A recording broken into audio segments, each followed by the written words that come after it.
Hello and welcome to my channel, Hopewell Stories. What would you do if the love of your life stopped breathing in your arms, and then opened his eyes and asked you to marry him? But before we dive into the full story, let me know where you're watching from and what time it is now, and don't forget to subscribe to the channel. It was a cold December night in the small mountain town of Pine Hollow. Snow fell softly, covering the rooftops and winding roads like a blanket. Emma sat in the back of the ambulance, holding Jake's hand tightly. His face was pale, his breathing shallow. Sirens wailed, but the sound felt distant, like it was coming from another world. Just an hour earlier, they'd been laughing. They'd gone for a hike up Eagle's Ridge, a trail they'd done a dozen times before. It was their favorite spot, where they shared their first kiss, where they came to talk when life got heavy. But tonight, something went wrong. Jake had stumbled near the cliff's edge. Not a big fall, just a few feet down a rocky slope. He hit his head, groaned, and tried to stand. But then he froze. His eyes rolled back. He collapsed. Emma screamed his name. She ran down, sliding on the ice, her hands scraping against stone. She pulled him into her lap, begging him to wake up. "Jake, please, open your eyes." He wasn't breathing. She screamed for help. A hiker nearby called 911. Paramedics arrived fast, but by the time they got there, Jake had no pulse. In the ambulance, Emma held his cold hand, tears freezing on her cheeks. She whispered, "Don't leave me. Not now. Not ever." Then the monitor flatlined. A long, steady beep. One of the paramedics shouted, "We've lost him. Starting CPR." They pulled Emma back gently as they worked on Jake.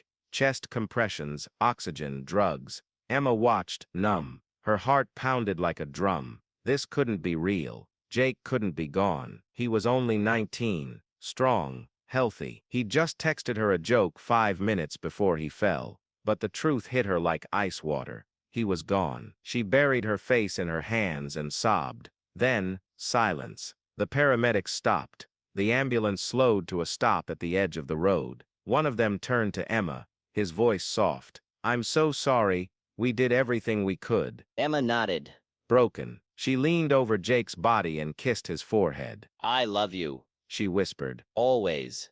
And then it happened. Jake gasped. A sudden deep breath like he'd been underwater and finally broke the surface. His chest rose. His fingers twitched. The paramedics jumped back in shock. "He's back." Pulse returning. Emma froze, her eyes wide. Jake, can you hear me?" His eyelids fluttered. Slowly he opened his eyes. They were dazed. Confused, but alive. "Emmy, He whispered, his voice weak. you're Crying. She laughed through her tears. you're alive." "You're alive." Jake blinked, trying to focus.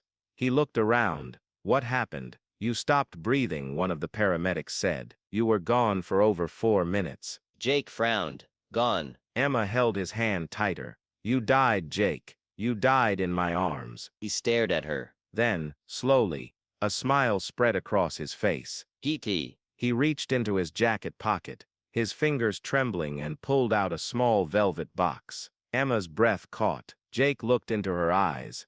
"I saw something." He said softly. "A light." A voice. "It told me I could come back, but only if I did one thing." Emma's heart pounded. "What?" Jake opened the box. Inside was a simple silver ring with a tiny blue stone. Her favorite color. "Emma." He said, his voice shaking but strong. "I don't want to die without you. I don't want to live without you. Will you marry me?" Silence. Then Emma burst into tears. Happy, stunned, overwhelmed tears. "Yes." She cried. "Yes, yes, yes." The paramedics clapped. One of them wiped his eyes. The driver turned around and smiled. Best ending to a night shift ever. They rushed Jake to the hospital. Doctors were amazed. No brain damage, no lasting injury, just a mild concussion and a miracle. Over the next few days, Jake told everyone what he remembered. He said he floated above his body, watching Emma cry. He felt peace. Then a bright light, a voice kind, warm like wind through trees, told him, "You can return, but you must promise to live fully, and to love completely." Then he saw Emma's face in the light, Her smile, her laugh, the way she hummed when she cooked, and he knew he had to come back to her. And he had to ask her to spend her life with him. News of the miracle proposal spread fast. Local papers called it the Christmas resurrection. A video of the ambulance crew telling the story went viral. Strangers sent gifts, cards, even wedding offers from venues. But for Emma and Jake, it was simple. They got married 6 months later, on the same trail where Jake fell. A small ceremony, just family and close friends. Emma wore a white dress with snowflakes stitched into the hem. Jake wore a suit with the same ring box in his pocket, the one he never let go of. At the reception, someone asked Jake, "Are you afraid?" After what happened, Jake looked at Emma, dancing under the stars. "Afraid? No, I died once. I know now that love is stronger than death, and I'll never waste a single second with her." Emma smiled, tears in her eyes again.